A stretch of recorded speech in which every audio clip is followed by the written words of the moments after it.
Cajun. Yes, sir. Styling on them. I know what it is. All right. My guy Million on you. Short night of work for the UFC today on this Saturday, man. Man, I'm excited though. It was good. It was a good card for it to only have 7 fights. All the fights were good. All of the fights were good. There was not a dull fight on this card. Yeah, the first fight was kind of like.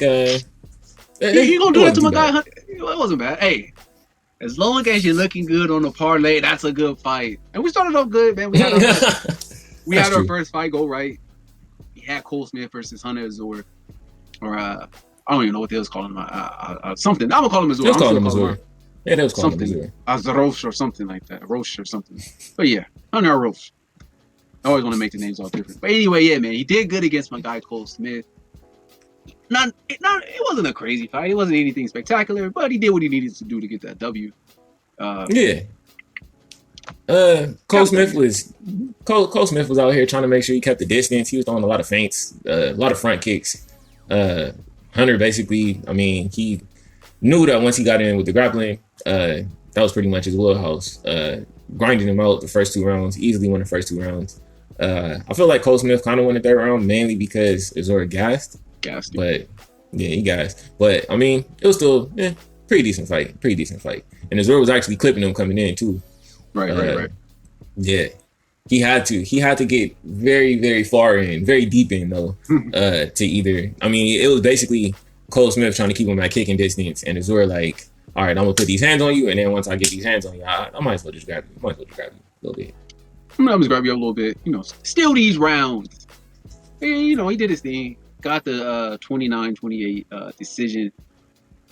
And, it was a letdown compared to the earlier first rounds that we've seen in these last couple of cards. But, hey, we said Hunter was going to win. Hunter got the W. That's all we can hope for, especially on these parlays. And then moved right into our second fight, which would have been the 3rd fight had my guy Rogerio not had his Rona issue.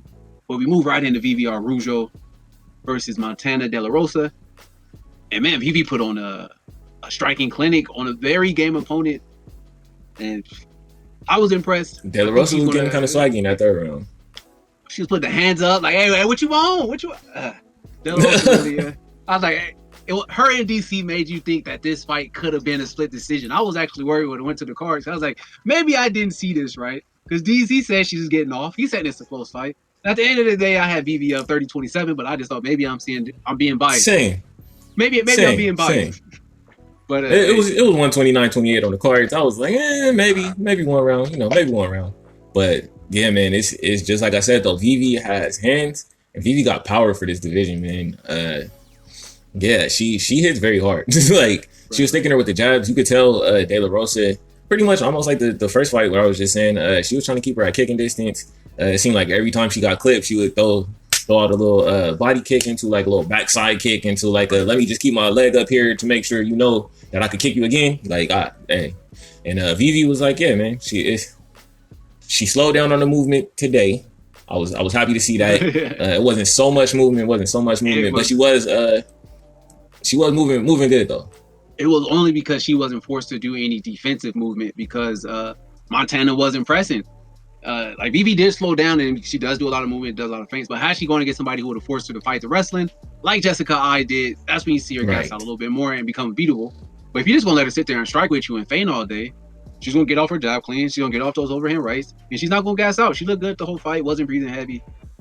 And she performed like the minus 190 favorite that she was. Did her thing. Facts. And man, we looking good on these parlays, man. We call VV and my guy Hunter. Man, I messed up on the 3. We're gonna talk about it. We're gonna talk about that. We gonna get to that one. We gonna get to that one. He messed up everything for me. Damn it again. We had another damn it Dolby moment. But yeah. So, yeah, right after VV, they move it to my guy. Was it the Kalea fight that was after this? Keller, yep. Yeah, it was Keller. Yes, sir. Oh man.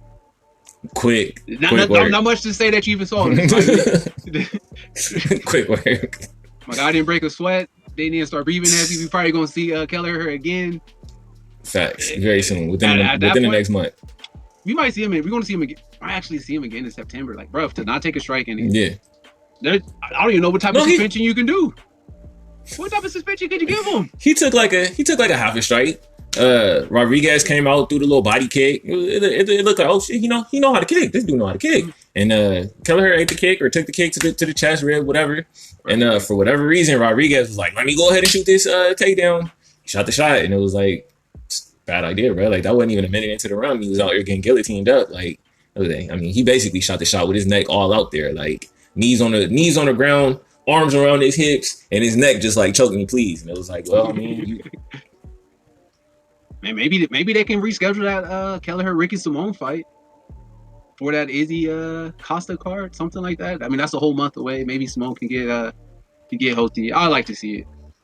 Or even the TV dog put him on. I think we're gonna see Kelleher again in September, especially with that quick of a finish. I need to see him with Sean O'Malley. Give him Sugar Sean. Sugar Sean. I was even about to say Cheeto Vera, but Cheeto got to fight up. He got to keep fighting up after that win. Yeah. Over O'Malley. Yeah. So yeah.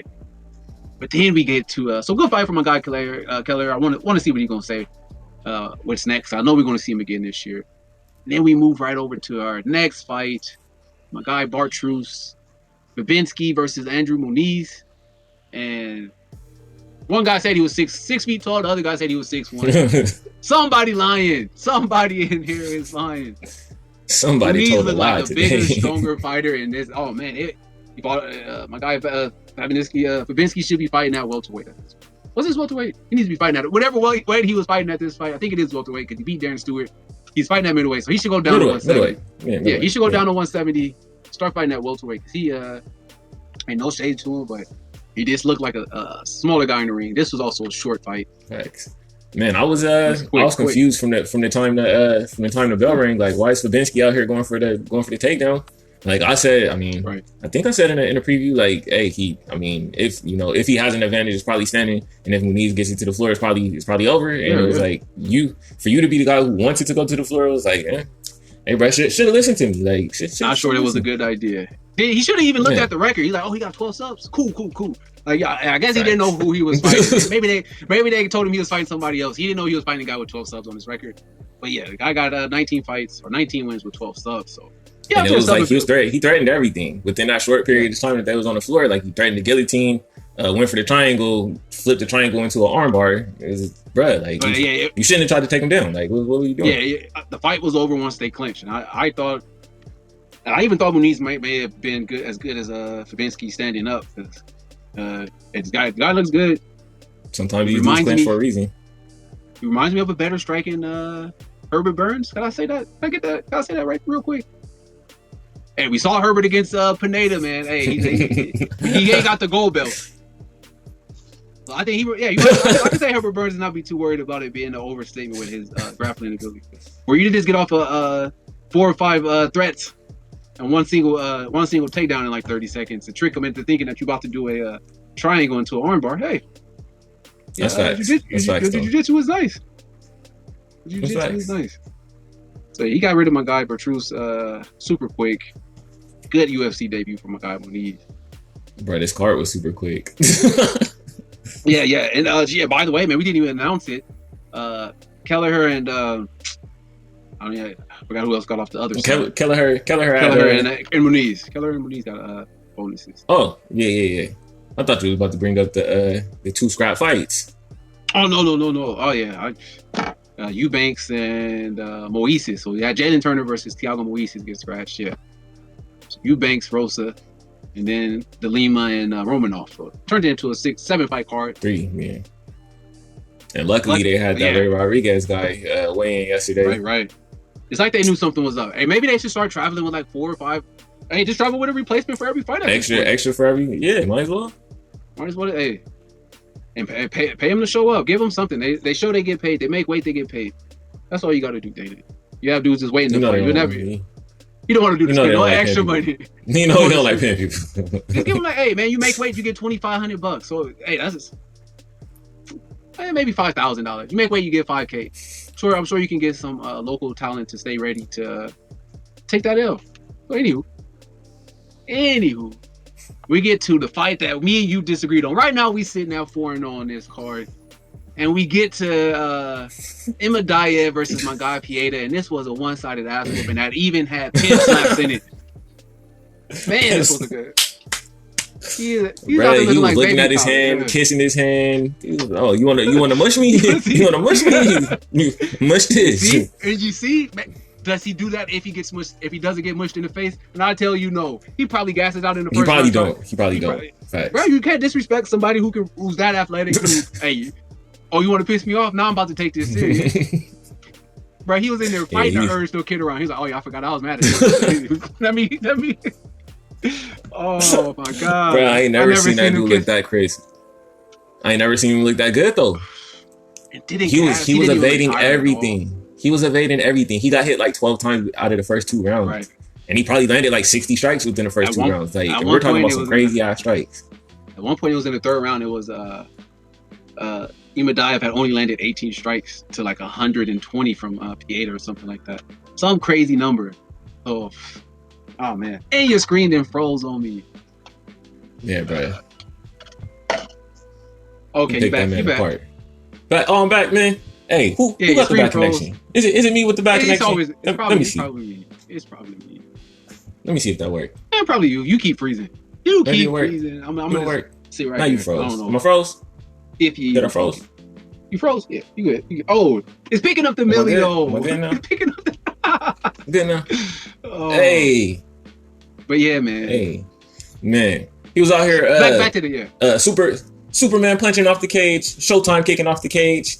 The one thing, I will say though, his boxing is way more crispy than I would have ever thought, bro. Like when he just stopped playing and just put hands, like just throw the hands, he actually got hella hands, bro. That little jab straight combo, he was piecing him up. Like, and they said sometime in the middle of the fight, they said something about Imadaev was like 59-1 as an amateur boxer, and yeah, bro, he got boxed all up. I don't want to get too carried away on what Pieta did. Did he do damage? Yes. Did he look good? Yes. But I will like to note this. He didn't have to fight off not a one takedown attempt. So if you're going to strike with a guy that is that athletic, you're going to look horrible. This isn't boxing. This is the UFC. So this guy is that athletic and that athletic big. And that big for that weight class. Yeah, bro. That's so if you don't have a takedown attempt in your arsenal, you about to get the brakes beat off you by Pieta. This is a good fight. Super good win by him, man. I want to see him fight Chimaev. That's the fight to make, bro. He really going to have to test his takedown defense. But the way he looked, and they said this was the first time he's actually trained with like a like in a camp that was in when he had other help. He's always isolated when he trains. So, and he's also training at the Apex out there in Vegas. So he said he's moving out to Vegas. He's going to move out there. They just gave him $50K. That should help him move out there a little bit easier because he got a performance bonus for this fight. So we might see better things. We might see better things from Michel Pieta in the future because he now has the support, it seems like, to go with that immense amount of talent in physique. This guy can be dangerous at 170. If he's at the Apex, I mean, they're for sure watching his weight for him or helping him watch his weight. I personally still think he didn't gas it off. I personally still think he should be fighting on 185, but if you can make 170, if he can make it, bro. If he can make it, 170 and not gas. I don't know who's messing with that, bro. Give him Leon Edwards. Be giving him the same energy y'all giving Chimaev. Give him the same energy y'all gave Chimaev. That's all I'm saying. Does he have a loss to Tristan Connolly? Yes, he does. But my guy T, he can't lose to TC. My guy TC is, he cut from a different cloth. He ain't just gonna roll out the bed and beat my guy TC. So yeah, I'll take that. Give my guy Pieta the same energy. Look good. And then I'm sitting pretty on my parlay. I'm like, yeah, man, I'm about to get this full card parlay off the books. About to get it off my bucket list. Get a full event parlay off. And then what happened? The knockout artist got knocked out by the guy who's supposed to sub you. That don't even make sense. That's an oxymoron of a sentence. They don't go together. OSP got hands though. OSP got hands apparently. But the way to victory that I at least saw it, and I'm pretty sure 90% of the people saw it happening, maybe even more, was Vince with a sub. Get him in a little Von Flu. I see you went to my guy out there, the Gracie Gym in Riverside. You getting off those air submissions. That's what I expected, bro. Thought it was gonna be the Devon Prue choke. It was that Von left hook. He was and maybe Benefield has been rushed because they threw him against a guy with 22 fights in the UFC. 23 fights, Yeah, something like and that's that. just in the, and that's just in the And, UFC, yeah. bro. That's just in the UFC. That's so, in the UFC. yeah. Manifield's only looking at Minifield 10, 11 fights. OSP Fight has number probably 11, fought. OSP has probably fought more rounds in 2019 that Minifield has fought in his whole career. So, yeah, he for sure has more ring time in his last two fights than Minifield has had in his whole career. He just hasn't seen enough guys in the ring, and giving him OSP was a bit much. I don't even like to see it, but maybe a guy like Jamal Hill would have been better. But I think even still, my guy Jamal Hill probably. Yeah. Out there with them tweeds. Oh my gosh. Stay off. No, man. Stay off the weed. It should be legal. Should be legal. The fact that they're hating on these guys for doing something, hey, at the end of the day, it's not making you a better fighter. But Conor McGregor promoting whiskey. Come on, man. Like smoking is not about to have you going in there. Yeah, I smoked today. Conor got whiskey. Jorge got beers or something. Yeah, man. Yeah. Stop penalizing guys for things that are actually making them less of a fighter. Hey, if they want to smoke all day and go in there and get pieced up, let them have at it. If you're not going to penalize them, so you said that these guys can go home every single day, drink a 6-pack until they get blitzed off their ass or whatever, and you guys are perfectly fine with it. But if these guys go and smoke one joint that is proven to be medically better, there's an issue. What type of shit is that? Hey, don't make no sense. Don't make no sense to me. Don't make no sense to me. So hey, what's yeah, they need to abolish this. This is it's a way it hurts athletes who are at the end. It's called medication. Y'all can even look at it as it forces them to have to take actual man-made products. Yeah, man-made products. Yeah, shit with all the side effects in the world. I'm just trying to cure some pain. Y'all telling me all the side effects may be cancer, diabetes, a headache, heart attack, and all this other stuff. I don't want that. Let me just smoke the tree a little bit.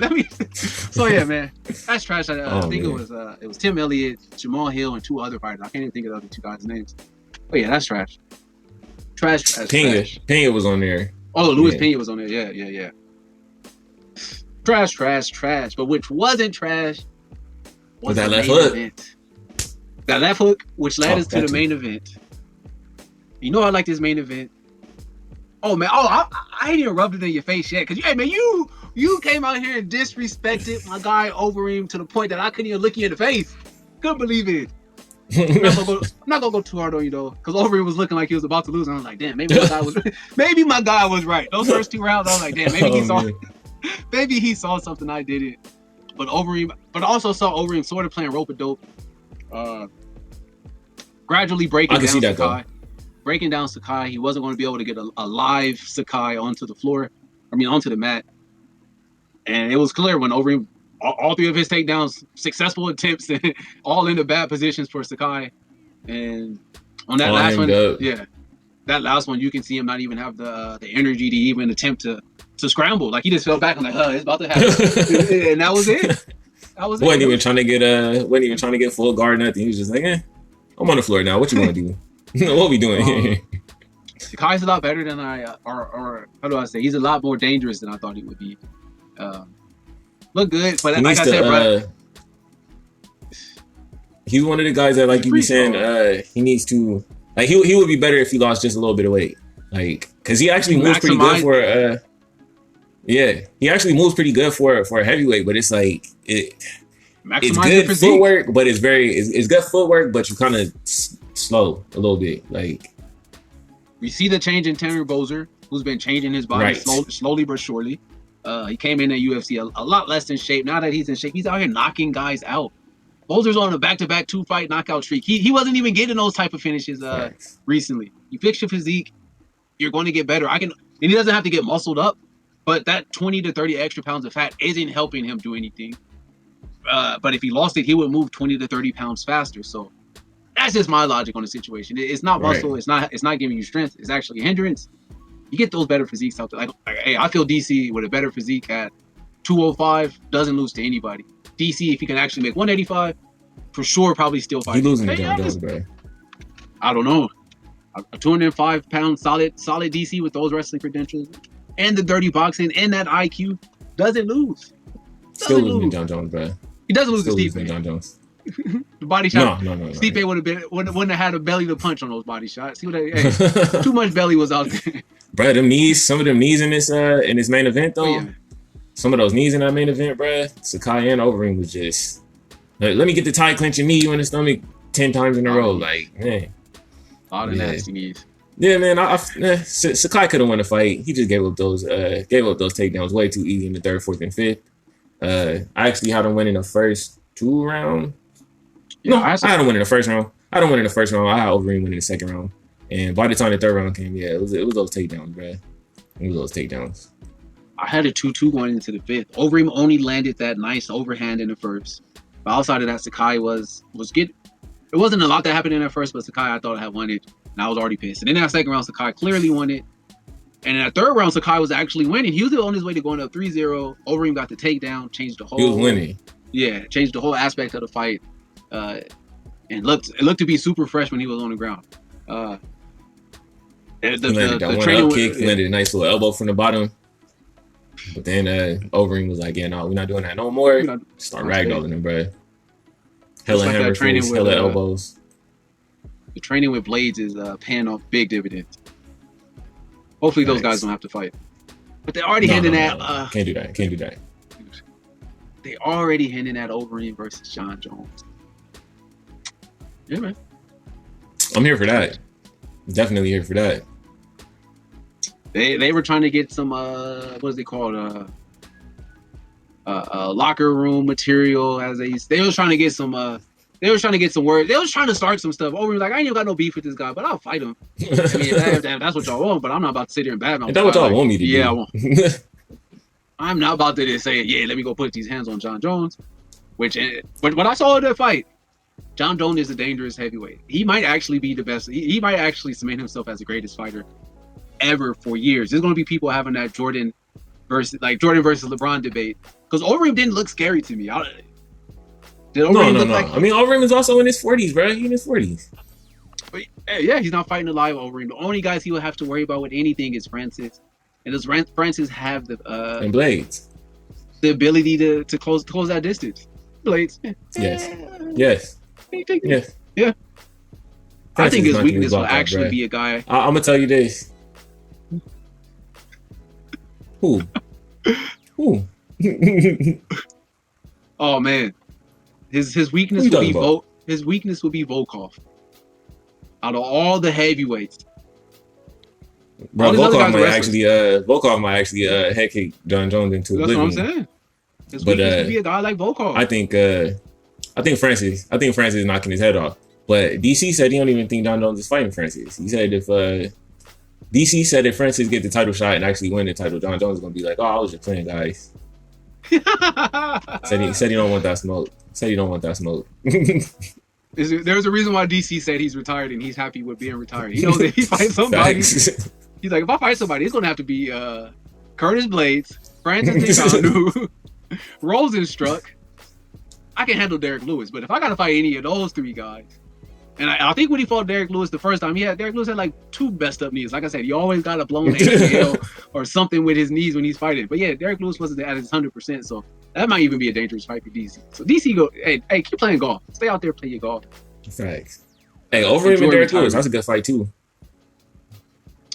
Derek Lewis was giving him the material to mention his name, and they didn't ask him about it. They said Rosenstruck.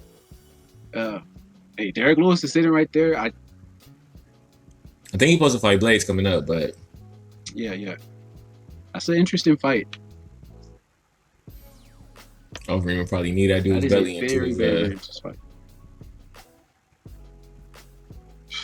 Overeem will need his stomach through his spine. Whole bladder popping out his back ribs. Can he get in to get that takedown on the Black Bees? Woo! I don't think he can keep him down. He can't keep him down, and can he not get hit by? All it take is one. Sakai was landing some shots. Sakai ain't Derek Lewis, bro.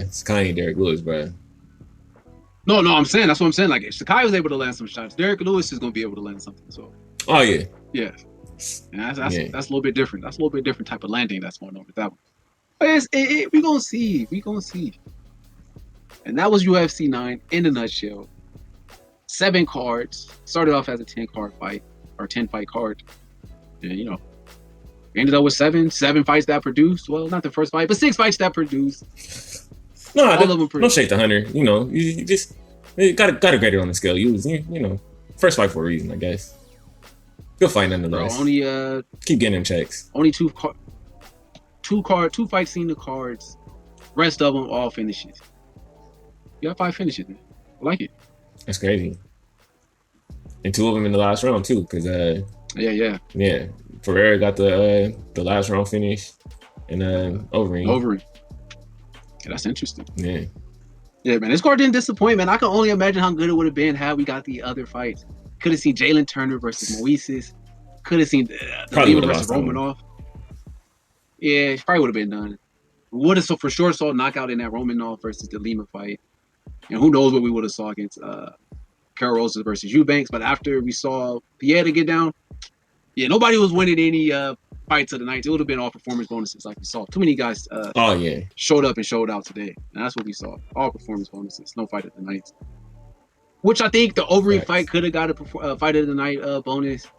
But I think Dana's like, man, we be paying you like damn near $1 million per fight. Let me give money to these other guys. You get too much money, Overeem. Facts. So yeah, Overeem still getting. Yeah, Overeem basically got his bonus built in. Overeem got his bonus built in, bro. He good. Can't pay you no more. Can't give you had no Usman more. on the Usman on the post fight talking about I ain't gonna count your pockets, but we all know you getting that bag. Like okay. That's crazy. That Overeem is probably still one of the highest paid fighters, and he has never held a belt. Right, he's still on that. He's still. I want to say he's still getting paid like the money that he was getting in Strikeforce. It's one of those things where once you hey, they was paying me this before.